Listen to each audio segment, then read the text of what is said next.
The competition in this industry is so fierce, but we did manage to get a glimpse into the future. Real gaming opinions. The obvious question is, of course, how long will this smashing success last for video games? The last line of defense in major gaming news. The GameZilla Podcast. Look, there comes one of them now. GameZilla Podcast, your last line of defense in major gaming news. I'm your host, Grimlock, and with me remotely, my producers, my co-host, the Deadite Knight, and Player One Miggy. I have returned with my voice! You have blown out all the audio there is in the entire galaxy that is known as audio. Deadite is mad at you now, and you lose 3 points. Deadite, how are you doing? Well, when I go to the hospital after this because of how I'm feeling ill, not COVID ill, but I feel ill, I'm going to have to teach a nurse how to audio edit to fix what Miggy just did, and that's disappointing.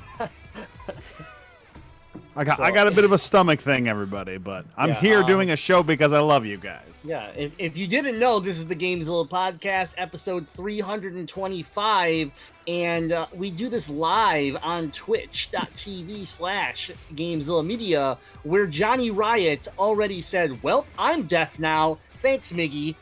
Anyways, we want to thank our patrons, which will no longer be Johnny Riot because he just pulled his patronage because of Miggy. Thanks, Miggy. You're welcome. Anytime. Now, I would only give these recommendations to patrons, so everyone else go ahead and plug your ears. I don't want you to know about this, but there have been great advancements in hearing repair surgery. So, Johnny, if you can still hear me, we'll make sure that you can talk to the finest doctors. I know an audiologist. We'll get you taken care of so you can continue to hear and listen to this wonderful podcast. And the best way to support this podcast is by staying alive and financially supporting us at patreon.com/GameZilla Media. Please go over there, start your patronage. It starts as low as just $1 per month. There is a $5 tier that would warm our hearts amazingly. It might even bring whatever's wrong with my stomach to be healed if you contributed $5 per month. That sweet exclusive content level where you'll get one exclusive show from every single podcast on the GameZilla Media Network delivered to you at the exclusive content level. So please go to patreon.com/GameZilla Media and sign up for your patronage today and have your hearing fixed. Also, don't go too deep with the Q-tip. You could hurt your ear. That's just non-doctor advice. That's Listen, a real thing. I know I said milk. I know I said milk the sickness, but I didn't think you were gonna beg people for money based off your sickness. Job well done, sir. There is no point too low when it comes to me asking for money. So also, whatever you did to your microphone, Miggy, it sounds god awful. You moved it away from yourself. Yeah, no one knows that unless you're watching this live on twitch.tv/GameZilla Media, no one knows what you're doing right now. Anyways, if you can't hang out here on the live show and you want to watch the video content, make sure you find us on YouTube. Just search GameZilla Media on YouTube, hit that subscribe button, and hit that notification button, and you can watch these shows every week in their entirety right on YouTube. Of course, we have the VODs available for you here on Twitch as well. And you can listen to the podcast every week on Tuesday mornings on iTunes, Stitcher, TuneIn Radio, Google Podcasts, Spotify, wherever it is that you like to listen to your podcast. Please hit that subscribe button, give us 5 stars, leave us a heart emoji, a poop emoji, whatever it is that you can leave. We appreciate all the support. It's time to get into the news. Deadite, you're sick. I got this. thank you. Here is the news. Aww. How's that? Was that okay? That was horrible. No, it was horrible. It was certainly better than me mustering something up. It's horrible. Okay, fine. In a world where video games are popular, things happen in the industry, and we're going to talk about them right now.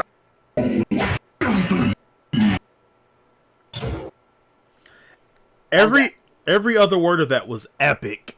It was epic. Okay, cool. Anyways, we got news. DC did something cool. That's right. DC, not Marvel, did Detective something Comics? awesome. I think it's Diamond Comics. Is it? Yeah, I believe so. Yes. I think it's dog crap. DC dog crap. That's usually what they put out, but not this time. Damn. DC coming through and dropping a bunch of new trailers, dropping a bunch of really cool stuff here. We're gonna get started on the Gotham Knights. Gotham Knights got dropped, and we saw some teasers, and there was some confusion going around at first as to what we were getting. We knew that obviously Warner Brothers was involved. We assumed Rocksteady, the developer, was involved to some extent, but we didn't know how it was all going to happen, right? So we found out that Warner Brothers Montreal studio is going to be making Gotham Knights. Anybody want to just talk a little bit about Gotham Knights? I mean, we've all watched the trailer. I think we've all done some research. I don't know about you guys. I watched the 8-minute gameplay footage.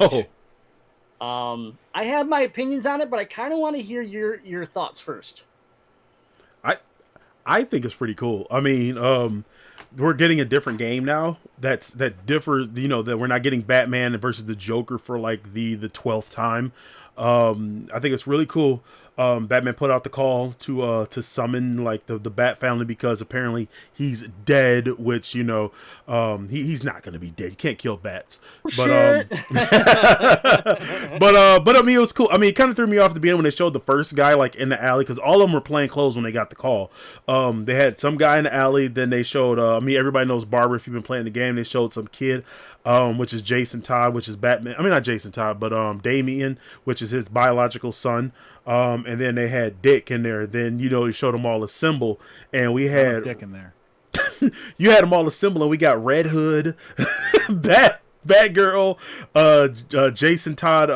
Wow, I keep going Jason Todd. Jason Todd is Red Hood, Nightwing, and Robin. And I mean, just to see them sit down on the rooftop and assembling, and was like epic. And then we saw the gameplay. The fight mechanics going to be co-op. And we're getting the Court of Owls, which was an amazing story, which I think who's going to be having Batman like held hostage, or like held. Yeah, like, exactly. I think they have Batman. Let's get your thoughts on this trailer, on this concept, and then I will lay out some thoughts, and then we can bounce some ideas off of that.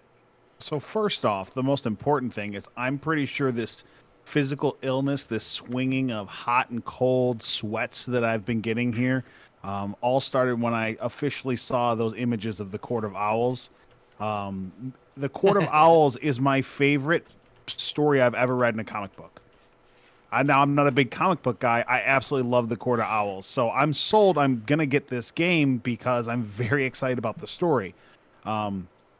I have always wanted to get into the Arkham games. I own Arkham Asylum on the PS3, but I got it after I already had a PS4, so I never put a lot of time in. I've always wanted to. I really like Batman. Probably my favorite superhero character. Really like the world. I've just never gotten into the games. I think this is going to be a really nice starting point for me to get in, enjoy this story, enjoy this gaming universe. And looks like it's a fun co-op built into it. Plays a lot of different fun characters. There's going to be diversity. I think you're going to be able to play how you want to play, as they showed off in that 9-minute Mr. Freeze gameplay demo that we saw. You can pick a character that fits in with your play style. So I'm overall more excited about this than I am any of the previous Arkham games. I can't say I'm more... Okay, all right, cool. So there you go. Here's where I sit on this. I can't say I'm anywhere near as excited about about this game as I am the Arkham games, because it's not Rocksteady behind this game. It's a company that has done, in my opinion, very little to nothing when it comes to good video games. I know they did Arkham Origins. I know they did Arkham City Armor Edition, or whatever the hell it was called, for the Wii U. They did Arkham City DLC. They also did Lego Worlds Chimera or whatever, and some other games that are nothing. So, and Speaking that's my language, it. though. That's their entire That's their entire like thing. So what I thought was the concept's really cool. Court of Owls is my favorite storyline as well. I love it. You know, I'm obsessed with owls. The whole story was very interesting. The character, you know, without spoiler alerts, the characters, everything that get involved because of Court of Owls is really cool, and I'm very excited about that. I'm also after watching the 8-minute trailer, I'm very excited about the RPG aspects, the Assassin's Creed world mechanics, the what seems kind of like almost like dungeons. We saw the Mr. Freeze like level there, and it seemed like you were kind of just scaling through an entire like section, and it just kind of feels like a you know one to two player dungeon, because that's what it is. It's 1 to 2 player co-op or single player, and this was pre-build, this was early build that we're watching. This doesn't come out till 2021, but the one thing that I instantly noticed is that it just the flow of the game wasn't there yet. So polish is what I want to see. Doesn't mean we're not going to get it, just means it's not there yet, and you know, we'll see how it evolves. If Rocksteady was behind this game, right now I'd be telling you that yeah, this is probably my most excited I would have been for a Rocksteady DC game. I loved the Arkham series, from Asylum to City to Night. I played all three. I 100% all three. Loved that series. But you know, I did play Origins, and you instantly felt the difference. So I am excited because I love the concept. The fact I can play as Red Hood and Nightwing are the two that like I'm excited about. Yes. Yeah, I'm very excited about those. We are also playing in what seems to be potentially a different universe in this game versus the Arkham universe, because of Bruce Wayne being dead and Commissioner Gordon's gone and all these things. It doesn't necessarily play into the same universe as the other games, but I'll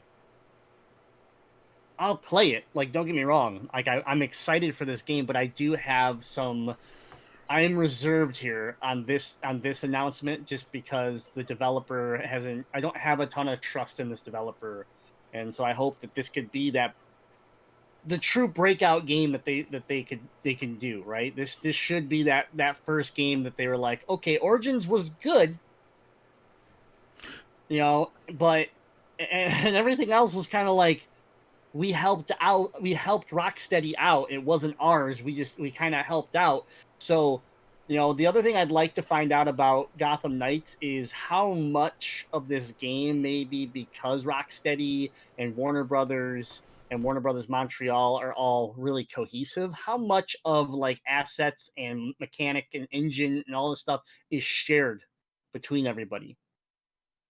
And, you know, we'll see how it all rolls out. But I thought, for me, I got real excited, and then I kind of like took a punch to the gut when I was like, dang, it's not Rocks. You know, initially Dork of the Ninjas, I'm gonna put them on blast here. It's like, Gotham Knights, it is Rocksteady, it's going down, and I'm like, yeah. And then later on, I'm streaming. He's like, my bad, dude, it's not Rocksteady.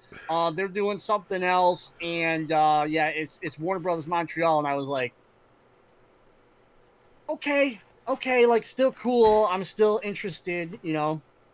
I mean, from what we saw already of 8 minutes in the trailer and the trailer, I can tell you, like, from me playing the Marvel Avengers beta, I'm more excited about Gotham Knights, and I have way less now. So like, it's not totally fair to compare the two, because we could get a beta version of Gotham Knights here eventually, and I could play it and be like, oh man, you know, it's a lot of the same here, but you know, Marvel Avengers was so we'll see. But that leads me into the next announcement coming out of DC DC fandom event. But I already mentioned the Gotham Knights is releasing in 2021. So, and they already gave us that 8-minute trailer. They said more is on the way here, but then they came through and decided to drop what Rocksteady is really working on. And this one was wild because the trailer is fantastic, first of all. The trailer is amazing. We don't get to see any gameplay, but it's just a fun trailer where it starts off with Miggy's favorite anti-hero. Yeah, there she is. Harley just being Harley, right? Yes. And sure enough, it's a Suicide Squad game. Now, here's my first point I'm going to make. I don't really care about Suicide Squad at all. Okay? So the impact that this game made on me is really good because I don't care. Like I saw the movie. I've never really read the comics, and I can tell you it doesn't mean a whole lot to me outside of this game now. So we watch this trailer. We get to see these, this team of villains that have bombs planted in their head, and obviously this is Deadite's favorite game because there's a street shark in the game. Man, don't hate on my man King Shark. He's a shark. Yeah, but he's a street shark, right? So Awesome dude. yeah, you see him kind of goofing off, and basically then like they get the orders and say, "Don't make me blow your heads up again." Give me another reason to blow your heads up. So they take off and they just start messing up what and okay, I should step it back. Metropolis looks hit. Brainiac. It looks hit because of Brainiac. And so they go around, they're killing a bunch of Brainiac minions. It's looking wild. It's a lot of fun. And then they kind of like take a break. They're like, cool, that should take a few years off our sentence. And that's when the helicopter explodes and Superman rescues the pilot of the helicopter and then kind of hovers over to the Suicide Squad. And that's when you realize everything is fucked in this trailer because that's when Superman disintegrates the pilot. And the face of Harley Quinn, but she's like, "What the hell just happened?" And of course, the comedy of Suicide Squad. It goes, "Well, do we figure out who we're supposed to assassinate?" And then they all point at Superman. And then, what is the character's name? That's Boomerang Man. Captain Boomerang. Captain Boomerang. I didn't want to say it because it sounds dumb, but that's his name. And so, DC, not the most creative with the names. I did love the fact that he just drops a hard F-bomb, though. He's just like, oh, fuck, and then the trailer cuts. And I'm like, you know what? I loved everything about that, and I'm really excited because, I hate Superman. The worst. So screw the damn worst superhero. I get to go fight Superman because he's straight up possessed and all this stuff. Let's do it. Let's do it. I don't know why he's evil, but Brainiac must have got to him or something. I don't know, but I get to go fight him, and I'm in. I'm 100% in. Let's go. That reveal at the end is what made it golden. Like the whole part where they were talking, it was like, do we like Target and all that stuff? They were talking, and then he comes back. I think they were talking about like who their target was and everything, what they were looking for. And then Superman comes out, and then King Shark is like, "Look, it's Superman, the shining beacon of hope, the hero of Metropolis," and all. It was like very heroic and cheesy. And then he just. No, the comedy's great. Johnny Riot over on twitch.tv/GameZilla Media says it right. At the very end, the boomerang comes flying in and hits Superman in the head, and it just makes him slightly flinch. And then Captain Boomerang's like, Man, Shark, you shouldn't have done that. Shark, you shouldn't have done that. It's like, dude, that was your boomerang, man. It was real funny. It's that type of comedy that I get a kick out of. Obviously, this group reminds me more. It reminds me a lot of Guardians of the Galaxy, right? It was a group that I knew nothing about when I went into the movies, and I left being a fan of Guardians of the Galaxy and growing into a Star-Lord fan and really liking Rocket Raccoon and just getting into those characters well beyond the movie and into the comics, and even like now where it's like, are they like they're playable in when they were playable in some games, like Marvel Omega is the one I can think of, where you pick Rocket and then you can even spawn Groot and do combos and everything like that. I was all into it. So Yeah, I really like the look of this. We didn't see any gameplay, and of course, we got a date of 2022 on the game. So this is a early just teaser that here's what Rocksteady is working on, and you got a little ways to go before we actually get our hands on this game. But it is cool, and the other thing that is good to see. There was rumors swirling just a couple weeks ago that Warner Brothers was looking to shop out their developers, right? Their teams. They were looking to sell, but they wouldn't be selling the IP franchises with it. So and Xbox was rumored to be, there was like 3 companies that were rumored to be shopping or potentially buying these companies. And now it looks like it's not happening. They're holding on to things, and here's their new projects within the DC universe. So that's good to hear. I'm happy about that. I don't know. What do you guys think about the Suicide Squad game?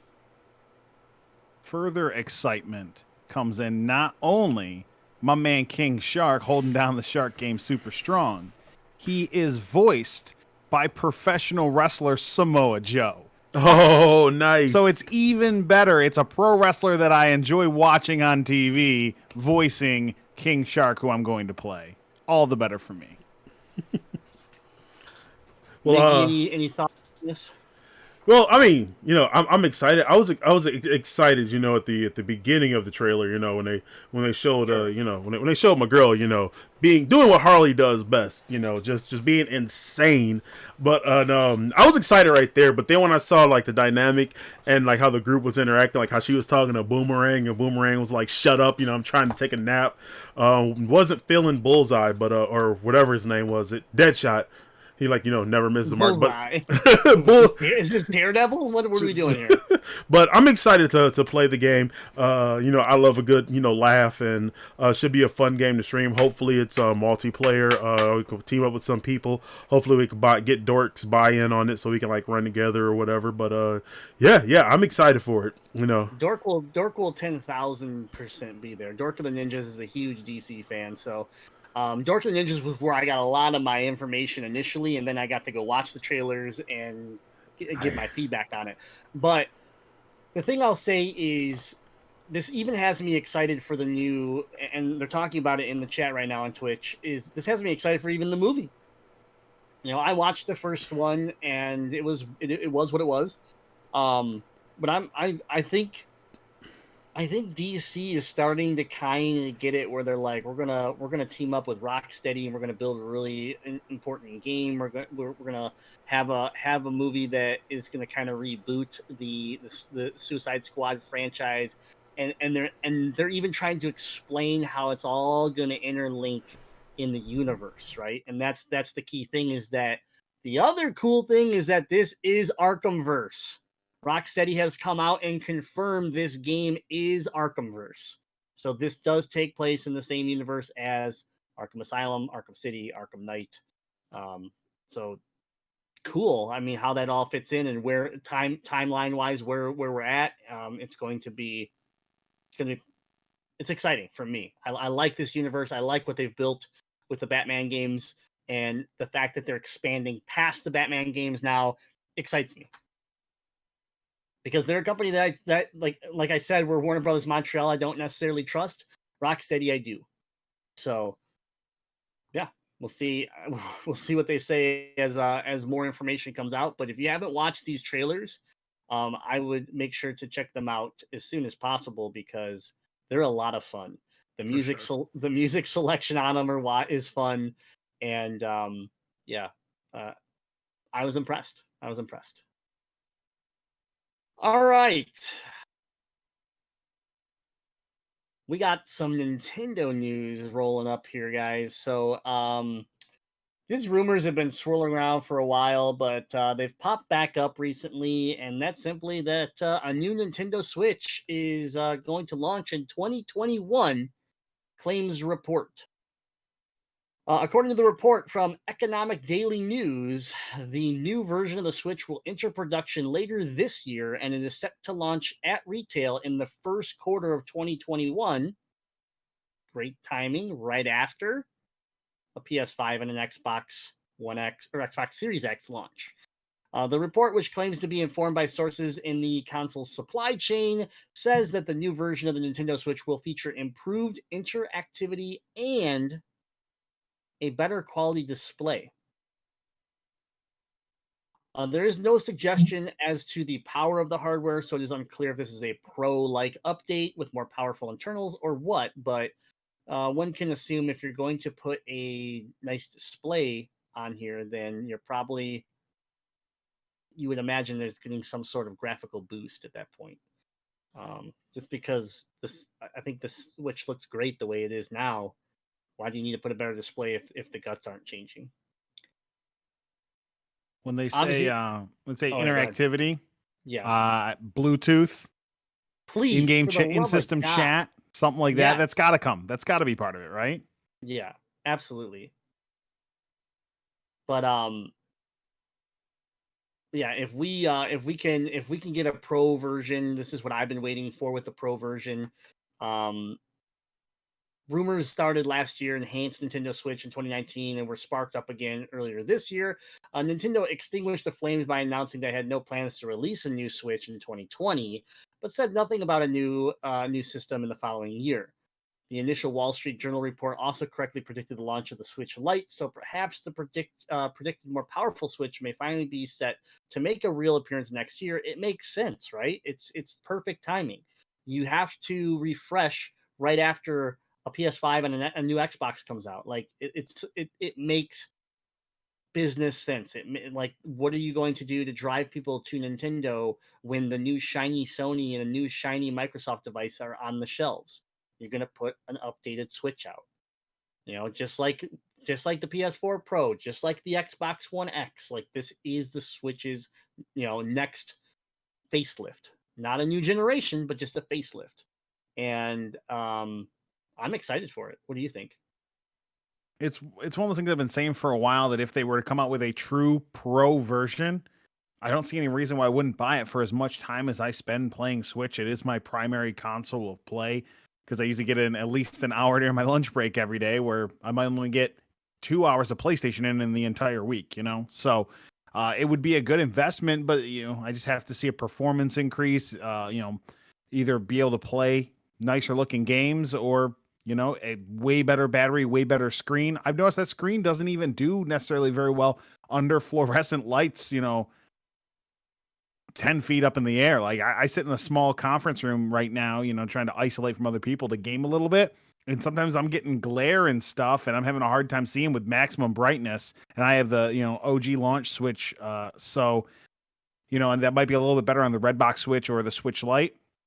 But, if they can come out and show me real improvements, I mean, I'd love to have Bluetooth, but I'm not going to buy a new system for Bluetooth. They gotta make it worth the money.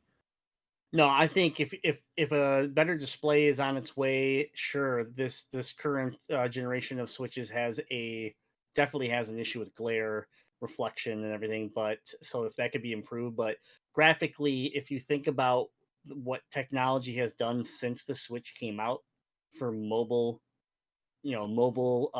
graphic technology, the Switch could be upgrading a GPU aspect of their system.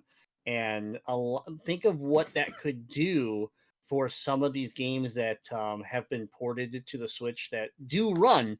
But imagine like what that could open up for this system, where some companies have held off. It's right on that edge of like, could we make this work on the Switch? Yes or no. We've had this debate time and time again. Like, is Overwatch going to show up? No. Finally, it does. Right. And things like The Witcher have come over. Doom has come over. These ports that run well on the Switch. But imagine what they could do with a nice bump like that, frame rate wise, and being able to maintain better frame rates, look a little bit better, and still maintain handheld. And who knows what else? I mean, we could see internal storage because of NVMe SSD becoming such a focus point in this next generation, driving down even Gen 3 SSD prices could allow Switch doesn't need a 4.0 SSD in there. They don't need a Gen 4 like PS5 and Series X are toting, but they could put a Gen 3 in there, and all of a sudden we don't have to worry about our little micro SD cards and swapping them out or buying a bigger one or whatever. Obviously maintain the slots so that we can expand, but I think internal storage could be something they could play around with. Bluetooth is a must. I've complained about I have my own Bluetooth adapter that plugs into the bottom of my Switch so I could still use Bluetooth headphones. But yeah, it's a huge problem right now because I'm playing Borderlands on Switch, and like I said, I'm sneaking off to the smallest conference room, at work, and just trying to hang out, get a little time away from my desk, and play some games. But I'm like lighting these bandits on fire, and they're screaming, and I want the volume loud enough where I can hear. But I'm like, can people hear me outside the door? Like, do they need to hear gunfire and bandits screaming? I really wish I could just sync up my Bluetooth headset and just enjoy that. Yeah, exactly. So I don't know. We'll see. That's Miggy's back. Miggy, you got any thoughts on a new Switch coming out early next year? Yeah, think it'd be interesting. You think it'll be? I'm guessing if they're sticking with the pricing format, it could be $100 more. Just guessing. But I hope to see a screen that's like 1080, at least 1080. Let you be able to have both Bluetooth and still the analog for your headphones and for other English.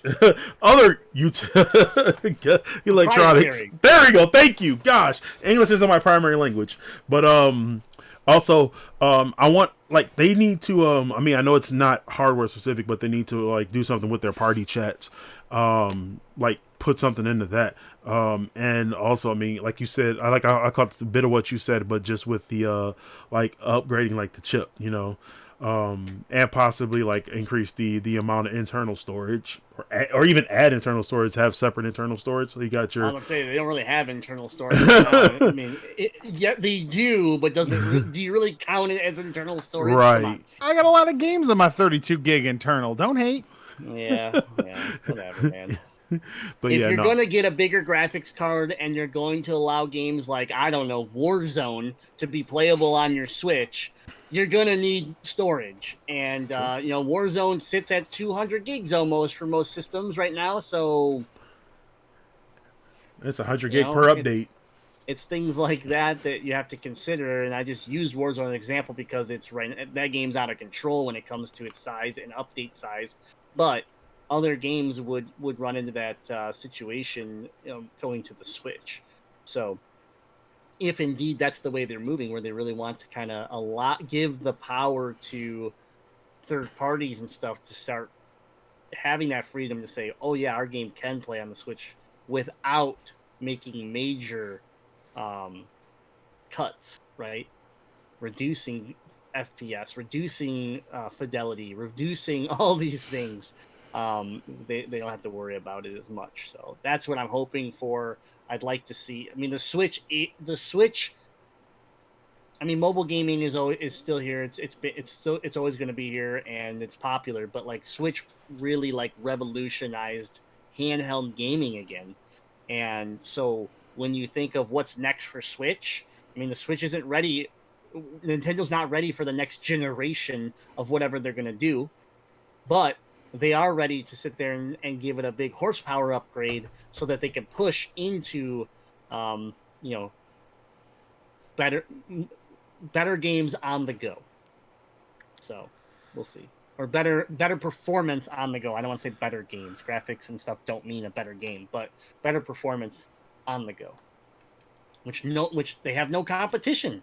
So if they can pull that off and they can do something we watched Alienware throw around this prototype at some conventions last year, and everyone called it a PC Switch, right? It was this handheld device that was very Switch-esque that could perform.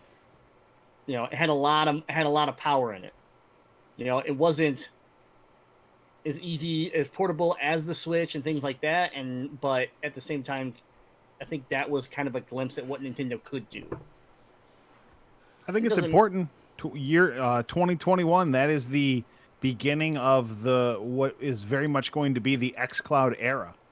We're going to see that service really come into full force with this next generation of Xbox, and it's going to be the first viable technology, because we know Google Stadia blows. It's going to be the first really viable technology to stream full quality games to your device. So Nintendo is going to have to keep pace so they don't get, overlooked. I know Nintendo's Nintendo. They're always going to do their own thing. They have their own niche, but it sure would look nice if they were, putting up a better fight against the new world of streaming. Yeah, especially, and it was in the chat here too, and we've talked about it, but with the relationship that Xbox has been having with Nintendo, especially if xCloud and stuff starts, if there's that possibility that could exist on the Switch, I want the best Switch in my hand at that point. That could be part of the upgrade.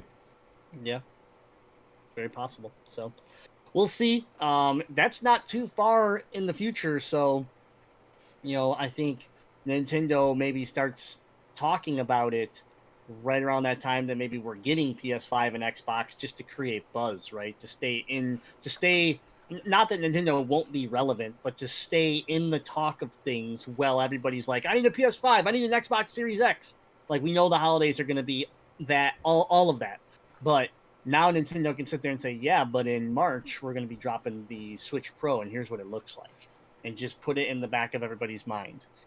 Because even if I buy a Series X and I buy a PS5, guess what I'll buy in March? A Switch Pro. You just got to tell me it's there, and I'm on board. So we'll see. Our last topic of the show is some concerning news coming from Microsoft.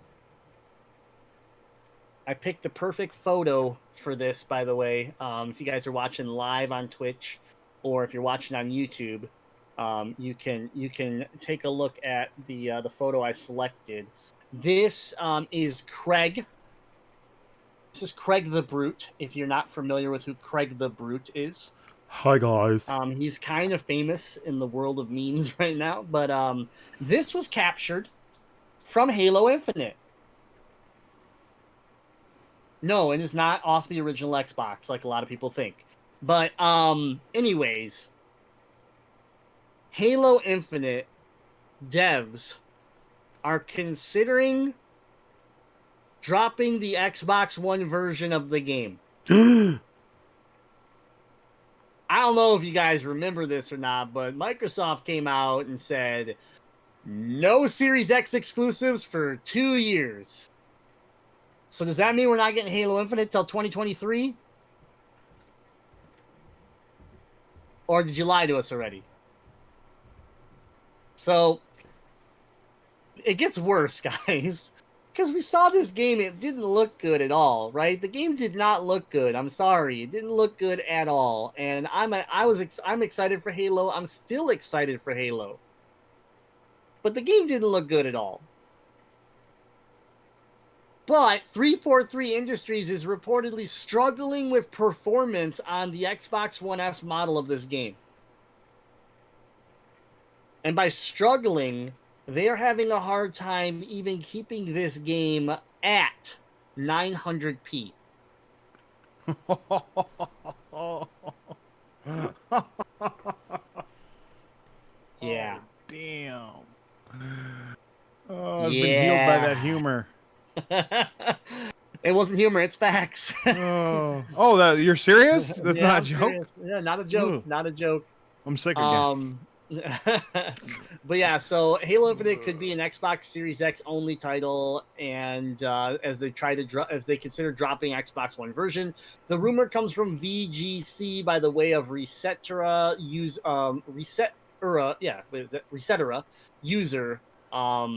which and previously accurate leaker Sponger. According to Sponger, Halo Infinite devs at 343 Industries are struggling to achieve performance about 900p on the oldest Xbox One S console.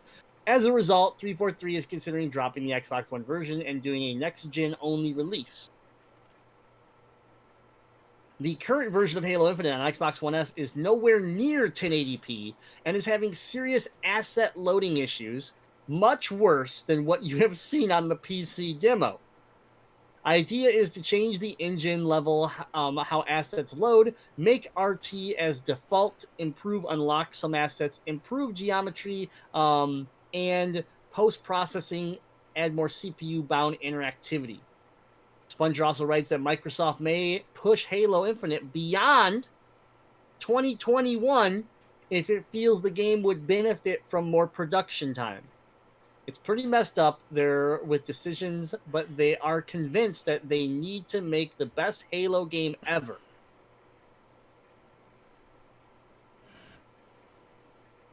If this is the case, Halo Infinite would be breaking Microsoft's promise that all first-party Xbox titles for the first few years would release on both current and next-gen systems, even though the promise was technically already broken during the Xbox Game Showcase, when several trailers for newly revealed titles confirmed they would be released on Xbox Series X only. Obviously, guys, we had the Halo Infinite delay earlier in the month, confirming the former Xbox Series X launch title would be pushed to 2021 to ensure the team has adequate time to deliver a Halo game experience that meets our vision.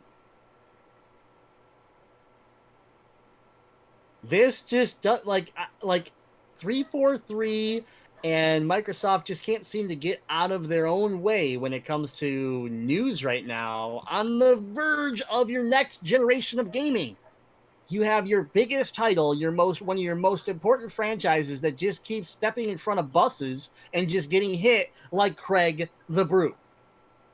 It's like I don't know. I don't even know what to say. Like, I don't personally care if I was going to play the new Halo, it'd be played on a PC or an Xbox Series X. So it doesn't really matter to me. But the point that I made a month ago, when I thought it was a really good point, and I thought Microsoft were geniuses, was the fact that their current infrastructure and their new infrastructure was going to share this game, and you are going to have many more players than you would just launching a new system and waiting to build up, all those systems as a, I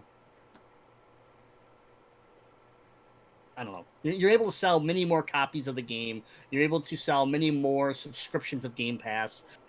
Obviously, when you already have 30, 40, 50 million systems capable of jumping on the Halo bandwagon versus expecting everyone to buy Series X or have a PC that can run it.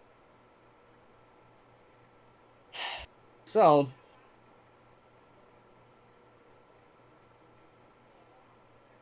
it's an interesting fact, and Super Lars is chiming in. xCloud will allow it to play on the old system. Yes and no.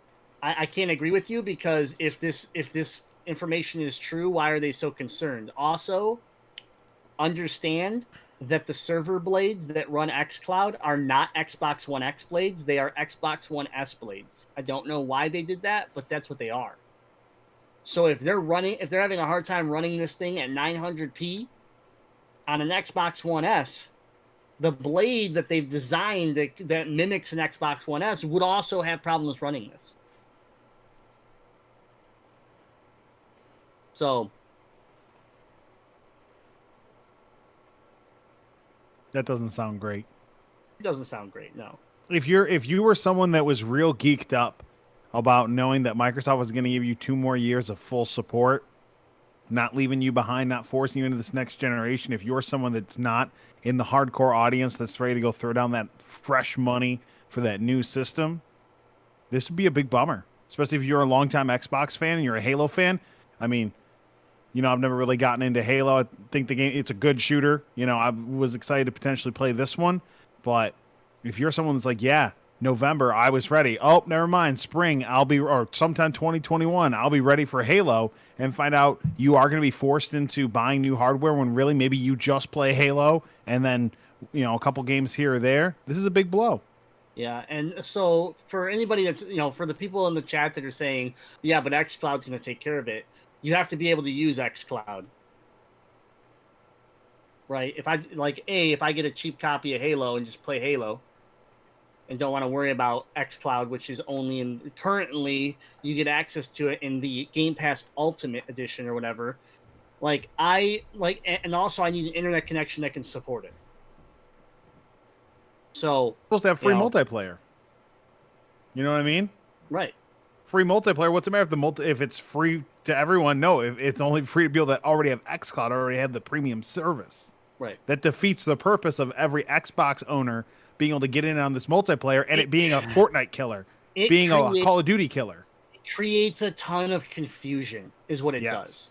Oh, well, you can play it over here on xCloud, but you got to have this Game Pass subscription. But then the multiplayer is free. But don't worry if you have an Xbox. But if you have an Xbox One S, it's not free because you need Game Pass. But if you have an Xbox Series X, the multiplayer is free. It's too confusing. Like the fact that you were trying to streamline things and clean up your services and combine things together to just streamline everything when it comes to this right here, this one game. Just mucks up all the water here. It makes everything you're doing confusing, and then you have to worry about every game after this having same issues. If the Xbox One S can't support it, then don't do what you promised. It's not going to look good on you when you go back on it and say, actually, our bad. Turns out a super old system can't play new games.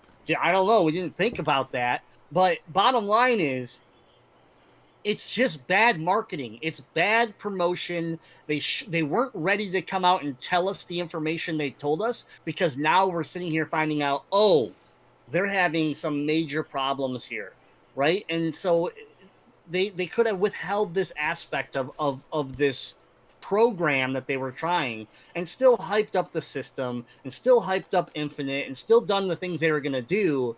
And, and then when they realized, oh man, the first game that was the biggest game that was going to benefit from this concept is giving us problems. Every game after that is going to be graphically better. It's going to be resource heavier. And yes, you can become more efficient, but the worlds are going to be bigger. The asset list is going to be longer. Everything increases because it's next gen. If I'm making a game for the Series X, I honestly, yes, I want it to go work on the last gen, but I also want it to be the best it can be and utilize the performance of a system without saying, well, you see, I want it to work on the Switch too, so I'm going to make it look like shit. Like that, it just doesn't add up. So for me, yes, Game Pass could help this situation, but it's like a Band-Aid. And it's a confusing Band-Aid from people that aren't us. When it comes to parents again, when it comes to kids that want to play a game that don't understand all these things, they just want to be able to play a game. And we see that. I see it every day that I stream. People go in, they're like, oh, you're playing Forza? Cool, I'll hop on Forza. And then they go, why can't I join your game? I don't get it. It just keeps booting me out. Oh, well, do you have the DLC? What's DLC? Well, DLC's been out for years, guys. So there's an example of someone's gonna be like, well, I have an Xbox. Why can't I play Halo Infinite? Oh, well, you need Game Pass.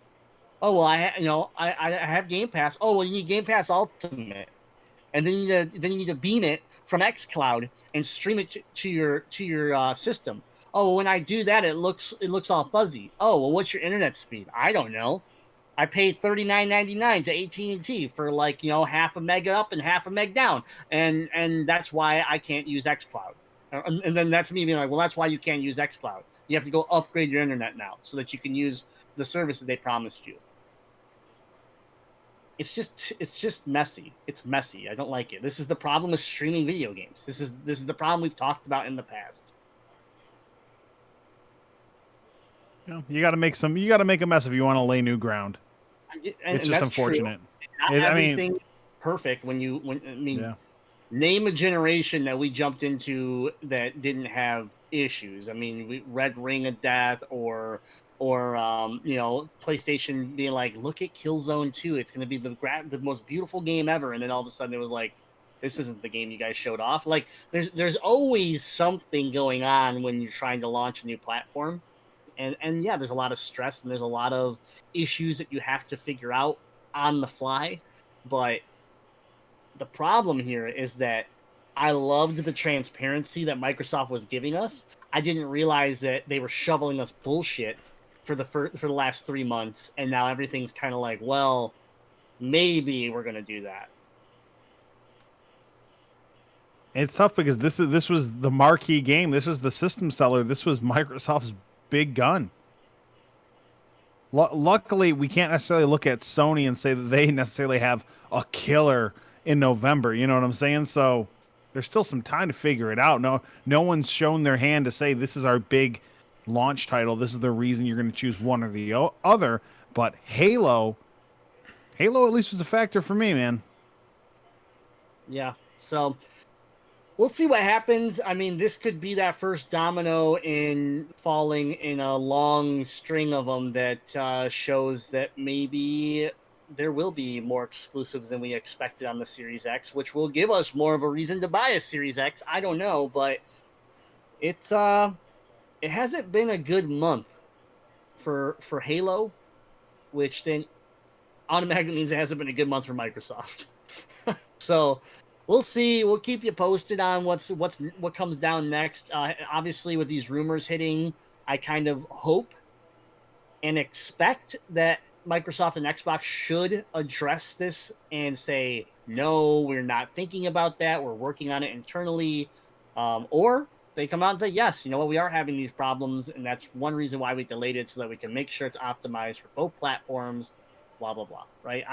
But I feel like they should, with this starting to swirl around and people starting to question if they're even able to do what they promised, it needs to be something that Phil Spencer or one of the heads need to step up and say, hey, we saw what's going on the internet, and here's what's really happening here at Xbox. And at least calm the waves a bit. All right.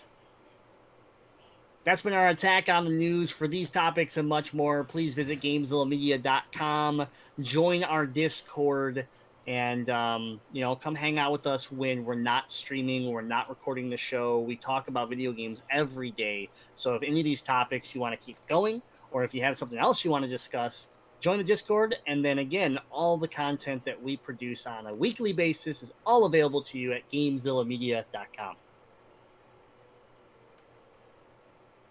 All right, well, let's do our Zilla update after that deflating story. I'll go first. I played Battletoads. After 26 years, I got a new Battletoads game. And it was a lot of fun. And then Dork of the Ninjas wanted to game with us. But turns out he can't. So, that's where I'm at. Because there's no online co-op for this game. I mean, come on. Did the original one? A little remedial. I mean, the original one didn't have online co-op, so what will make you think that this one will have online co-op? You're right, Miggy. You're right. Yeah. See, Grim. Rage 4 had logic. Online co-op. You want to know what didn't have online co-op? Nah. The original Streets of Rage. Yeah. So shut the fuck up, Miggy. Miggy's right, man. That's this right. Battletoads is true. And it should have come on a cartridge too. You That's download right. it. That's BS. If you can download it, you got to go to a Blockbuster and rent All it. my friends can't come over and play Battletoads with me, and my wife doesn't like Battletoads, so it's a solo game for me now. If you hooked up the wireless controller and angled your monitor towards the window, I would stand on a ladder and play Battletoads outside your game room. I'm just saying. You leave the controller on the front porch, all synced up. I'll bring my own ladder, and I'll just look in. We'll get walkie-talkies to talk to each other. Or Kansas string. Yeah, the string cans. Rocky Loves Emily style, we'll play. That's how video games are supposed to be played, damn it, not over the internet like a nerd. Listen, on all reality, don't make me post your text messages in the Discord, but I shared to you that the game was fun. Graphically, I liked the looks of it, but the one downfall was there's no online co-op, and how do you not have that? How do you not have that when this game is coming? We're in the middle of a pandemic. People are playing video games more than ever. You release a game that's capable of being a 3-player game, and yet they have to sit on the couch with you, which I can't do. So Miggy, I got 2 ladders. Yeah, okay, cool. I was gonna do upside down thing, just hang over his deck, you know. It seems ridiculous. It's a huge miss, and I hope maybe they hit like a patch or something here that comes out and says, oh, here it is. We were just trying to, we had to fix a few things. I don't know, but otherwise the game's fun. It's very, very Battletoads. The cutscenes are great. The art style, the art style was weird, and everyone was a little like unsure of it, I think, and I can say I really like it. Reminds me a lot of like some of the more recent Ninja Turtles art styles. But yeah, I the game made me laugh. I had fun. The night that I streamed it, I was like, I'm just gonna test. It was the night that like I really got my two PC setup kind of going, and I wanted to test out Battletoads on the PC. And I was like, I'll just play a couple levels. And then 4 a.m. rolled around, and I was on Act 3, Stage 4, or something like that. And I'm like, oh my god, I just got lost in this game. It's fun because it is hard, and it is, it's a brawler. But when you die, you switch to another Toad, and then that Toad that went down has a cooldown. And as long as you can survive by the time that the cooldown expires, they come back with like I don't, almost not half life, maybe like 30% life in their bar. So it gives you that ability that if you can sustain just long enough, that you can keep kind of rotating through Toads and not just wipe all the time. It has checkpoints and things like that. It is easier than old school Battletoads for sure. I'm playing it on normal. I haven't tried hard mode yet, but even normal, there is a level of difficulty that I feel is fair, not super frustrating, but challenging. And the comedy and everything's good. And whoever's playing tap tap on their desk needs to stop. Now, surprisingly, not me this time. But this game wasn't made by Rare, right? It was contracted out. Correct, yeah. You said it's been 26 years since a Battletoads game has come out. They even make that joke in the game. I love it. They make fun of themselves in the game, and I love it. So what I would imagine, the reason it doesn't have online multiplayer, is it was probably made by a bunch of young programmers that just never thought that more than one person at a time would want to play Battletoads. They're like, what is this game? I don't even know what this is. We don't need to mess around with multiplayer. Unnecessary. No one's gonna play a Battletoad. They're not even frogs. What the hell is this? So many people that stopped in my stream were like, what game is this? And I was like, Battletoads. And they're like, what? I've never heard of this. And I was like, Young kids. God, I am so old. That used to be the troll back in the day when I worked at GameStop. Hey, it's you have Battletoads too? Hee. If you're not watching this live, Miggy's face after talking, he went like to such a just dick-headed, like mean-looking face after he was done making his joke. That that's what sold it. So if you gotta go, where are we at? We're at the 58.5-minute mark. If you not watch this on YouTube or VOD on Twitch and watch his face, because it just goes from like, I'm gonna tell a joke to like, fuck you all. I'm gonna take a sip of my water over here. Anyways, yeah, that was my gaming moment of the week. I had a lot of fun. I did have fun playing Destiny, and I made my return to League of Legends, baby. Boo. Boo. I knew that'd be your reaction, but I will say I played 9 games of League of Legends. And I did something I never thought I would do. I gave up on the bot lane. Whoa. I gave up on the bot lane. I said, if I'm coming back to League, I am learning a new position starting last night. I played 9 games as jungle. I won 6 of them. And I actually played well. And I played as a giant werewolf, so I know that I would be in Okay. Man, League, why you gotta have such a like not fun game but such cool characters? It's really a conflicting thing to me. Game community awful, characters great. I can only say this one thing, is that I should have started playing jungle a long time ago, because the thing about jungle is there are really very little rules. like in the sense of how you want to play the game. Like when you're in a lane, you're sitting there and you're just you're trading back and forth. And yes, there are things in jungle like that, but in jungle, it's really you're by yourself. You're just picking up NPCs and trying to level up, and then you just look at the map and you go, who has the best chance if I go to their lane? And so I was just this werewolf that when someone would started to take damage on the other team, I get a speed boost and I go down all fours and I just start like running down lane. So I'd come through the bushes and I would just jump out, maul this dude. And, Owl or Spidey would jump in and help me finish him off. And I'm like, okay, cool, peace, I'm out. And I would just go on my way back in the jungle. I'm like, this is great. I really have no responsibilities. It felt great. And honestly, it felt great. It was the best League's felt in a long time for me. So those are my gaming moments of the week. What about you, Miggy? Well, my gaming of the moment of the week. Okay, it's got to go with the shout out to my boy Johnny Riot.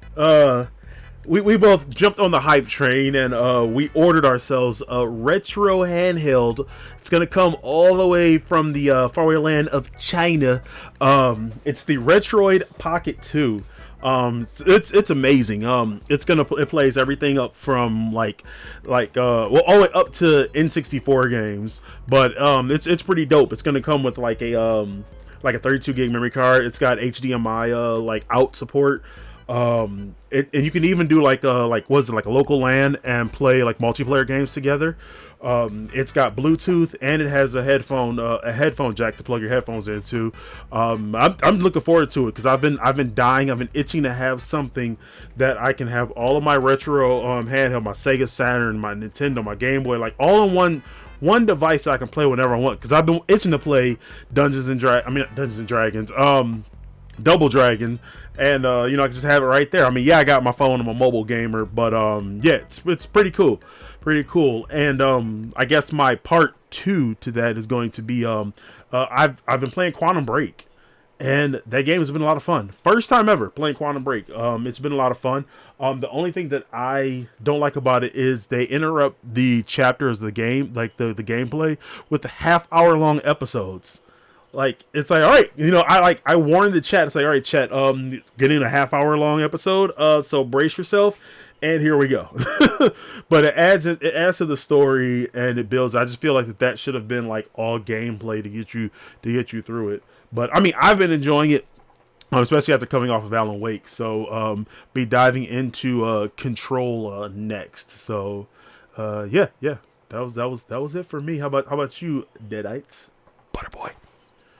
I feel like we probably should have started with me because you guys had more climactic things. I just played more Last of Us 2. I played more Last of Us 2, and it's... Embellish. Oh, I don't game with clothes on. That's why I can't be a streamer like you guys. So. Highlighted the show, so you're good to go. Ustream. I was doing big on Ustream, but I just couldn't keep up. The fame was getting to me. Still, every time I sit down for another session of Last of Us 2, I'm liking the game more. I'm liking the story more. The problem is I'm not used to playing games that the gameplay stresses me out. Like, I'm used to like chill games, and the only thing I get stressed about is like getting kind of sweaty playing Rocket League or something. I'm normally like a chill game guy. Even when I'm playing like Warzone, I just accept I'm gonna die all the time, and that's fine with me. Last of Us is stressful. Things jumping out at me, people trying to murder me, horrific things happening to these characters. It just makes me feel bad, but I love the game so much. So yeah, just a quick update. Still loving the game. Muscle Woman, Death by Snoo Snoo. I'm sending Snapchats to our man Bax, who I'm borrowing the game from him. Like, anytime something wild's happening, I'm like, dude, what the hell is this? Who are people whistling at me? I do not like the whistling at all. And then he's like, dude, the whistling's too scary. I go, it's way too scary. Why'd you give me this game? So maybe that's why I have this weird, like, cold sweats fever going on, because I played earlier today on my lunch break, and that's what got me sick. I don't know. Oh, boy. Got too close to those clickers. Dude, I did. Miggy, you Boar's reminded got me. You reminded me about Quantum Break. I forgot about the 30-minute Yep. cutscenes. They're literally watching an episode of a show that was supposed to, exist on a TV channel somewhere, and then it all fell apart. So they just smashed it into the game. It's like something And that it was, should have been on really Fox. cool. Yeah, exactly. It was that's what was supposed to happen, and then like the deal fell apart or something, and then they just like smashed it all into the game. And I remember at first I was like, "This is really cool," and then like halfway through the game, I'm like, "I'm getting tired of this." Yes. Another funny thing I noticed about Quantum Break is they aren't shy with their product placements. Alan Wake, you had Lincoln and Verizon. In Quantum Break, you've got Nissan. So like every car that the cast is driving is a Nissan. The camera like starts right at the badge, and then like hands up onto the person, like, "Okay, Yep. we can start the show now." There's this lab that I just walked into, and when you have to break into the building, the camera aligns to a shot. There's a billboard across the street showing the Nissan. I think I forgot what it is. It starts with like a V or something. But I'm like, oh my goodness, the product placement. Yep, absolutely. But guys, that's our gaming moments of the week. We always love to hear what you are up to in your gaming moments. So please join the Discord today. Come hang out with us and keep the conversation going. We have the GameZilla Podcast channel, and honestly, we have channels for everything. So find the stuff that you care about and mute everything else so that you don't get bombarded with all the conversation that's going on. But yeah, come hang out with us. All right, so with that being said, we do want to remind everybody, I just noticed something. I read this document every day, every week. And so we have the news wrap up, we have the Zilla update, but right above the Zilla update, I see this thing that says mixer plug. Not sure what that is. Are we doing like mixers now? I think it's actually similar to a butt plug. Because I think, if you're involved with mixer, just, I'm saying it. Pretty much. You really got it, the rear end. More like mixer unplugged. Ah! All right, well, let's go ahead and drop all that info once again for the content that you can find here on GameZilla Media. Deadite, take it away. We got shows. We got do. plenty of them. 5 They're of them. pretty good. I'm adjusting All my right. personal body temperature again, taking off my hoodie. That's a You're little so hot. little something for everyone in the live stream. They're just seeing the arms, flexing on them. I know Wait, I'm a very weak hold on. man. Can you flex one more time for me? Very weak man. Like when he flexes, guys, there's no movement. There's no like change. It wasn't actually a flex, and I'm not going to actually flex because my arms actually might get smaller in an attempt to flex. Like they just cave in. I am a very weak man. I tremendously weak. It's I'm all strength in the legs. I have no upper body strength. I'm bad at lifting things. I have a hard time getting milk home from the store, and I'm talking half gallons. I'm not even talking whole gallons. I'm talking half gallons. Wow. I've had an old lady carry a case of beer in my car for me. I'm tremendously weak. But you know what's not weak? The strength of the lineup of shows at GameZillaMedia.com. We got some primo podcasts for you to listen to, including The Legend of Retro. That's our retro gaming podcast. We got a great group of guys that put together an in-depth dive into one game every single week, plus some more bonus information for you. You're going to love Legend of Retro. Add it to your podcast feed today. Noiseland Arcade, that's our Simpsons show. I believe currently still on hiatus, so it's a great time to catch up, the COVID hiatus. So go ahead, listen to episode 1. They take you season 1 episode of The Simpsons. I'm going to cough. Swear I don't have COVID. And, well, I haven't been tested. I don't know. But they take you season 1, episode 1, and they roll you on through. Give you a deep dive into those episodes. Last Action podcast, all things action movies, Noobs and Dragons. I saw some chatter in the chat there about wanting to play some D&D. Well, you got to listen to Noobs and Dragons. It is a roller coaster ride with the Dungeon Master Craig WK. And hey, don't forget, we got a YouTube channel. If you caught a little bit of the live stream here, or if you are listening on the podcast and want to see a visual representation, if you want to put a face to the sounds, go ahead and search GameZilla Media on YouTube. I'm You forgot about our OnlyFans account where you can get all the feet pictures.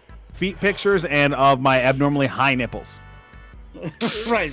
Yeah. Oh my gosh. Yeah, I forgot. Those aren't allowed out here on Twitch. So. I'm crying over here, guys. Did we My thank body the temperature is patrons? still real out of whack, but my stomach's feeling a little bit better. So. Oh yeah. See, getting it all out. Yeah. Let's talk about Patreon one more time. Let's thank our patrons. Yeah, and specifically got to thank our newest patron who joined during the show. Shout out Johnny Riot for joining Patreon. We appreciate you greatly Johnny in our Riot! hearts. And for real, you need a contact for an audiologist. I at least know one. So just saying, if Miggy deafened you, I got a doctor. Polite? Professor Polite is not an audiologist. But please consider, if you enjoyed listening to this show, iTunes, Stitcher, TuneIn, Spotify, wherever you listen to podcasts, if you watch us on Twitch, if you watch us on YouTube, consider joining us on Patreon and contributing as little as $1 per month. You can afford $12 a year. Throw it to your boys at GameZilla and help us keep this show running for you. We haven't stopped. We haven't slowed down. We didn't let the pandemic stop the GameZilla podcast. And that is a lot in part by the contributions of our patrons that keep us running and keep supporting and loving on the show, and we appreciate it. So join us, patreon.com/GameZilla Media. Also, a announcement for GameZilla Media is we received it tonight. So if you are subscribed to our Twitch channel, the new emote is live. Our new logo has been uploaded. The old logo has been retired. So yeah, that's one of the perks you get if you use that Twitch Prime sub or your $5 sub. You can throw around the new GZ crest. So thanks so much for everybody that's been supporting us since we've moved here to Twitch. We really feel welcomed. Twitch has been a great move for us individually and as a group here on GameZilla. So we're really, really happy here. So, but yeah, that wraps up episode 325 of the GameZilla podcast. And we just want to thank everybody for hanging out. If you're listening to the show on one of your podcast outlets, if you're watching us on YouTube, or if you were able to hang out live on Twitch, thank you, everybody. It's always a lot of fun, and we're super happy that we still get to do this. Like Deadite said, we haven't let this pandemic slow us down. We've taken the knowledge of our and all of our technology that we have in each other's homes and made sure that we could at least put something together that can still throw around some entertainment, and we can still have our outlet, which is healthy for us as well. So, all right, everybody, thanks again. But remember, we are your elite free DLC for all your gaming news. And until next time, game on. Game on. Game on.